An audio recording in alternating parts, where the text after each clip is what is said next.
শান্তিতে নোবেল পুরস্কারের জন্য মনোনীত হয়েছেন পাকিস্তানের কারাবন্দী নেতা ইমরান খান। পাকিস্তানের সাবেক প্রধানমন্ত্রী ইমরান খানকে নোবেল শান্তি পুরস্কারের জন্য মনোনীত করা হয়েছে।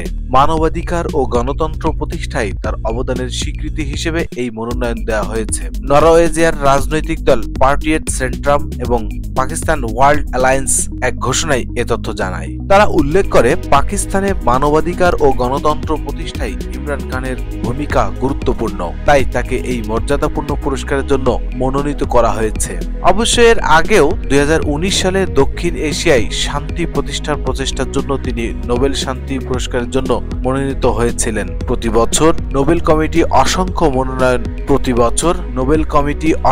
মনোনয়ন গ্রহণ করে এবং দীর্ঘ 8 মাসের পর্যালোচনার পর বিজয়ী নির্বাচন করেন। ইমরান খান, যিনি পাকিস্তান তেহরিকে ইনসাফ PTI দলের প্রতিষ্ঠাতা, 2023 সালের আগস্ট থেকে কারাবন্দী হয়েছেন।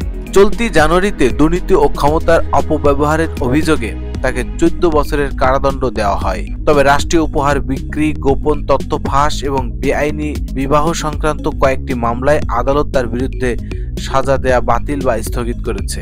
2022 সালের এপ্রিলে অনাস্থা ভোটের মাধ্যমে ক্ষমতাচ্যুত হওয়ার পর ইমরান খান তার বিরুদ্ধে আনা সকল অভিযোগকে রাজনৈতিক প্রতিহিংসামূলক বলে দাবি করে আসছেন। প্রিয় দর্শক, পাকিস্তানের জনপ্রিয় খেলোয়াড় এবং রাজনৈতিক ব্যক্তি ইমরান খানের এই নোবেল শান্তি পুরস্কারের জন্য মনোনীত হওয়াকে আপনারা কেমন ভাবে দেখছেন আমাদের কমেন্টসে জানিয়ে দিবেন এবং আমাদের এই চ্যানেলটিকে সাবস্ক্রাইব করে রাখবেন। ধন্যবাদ।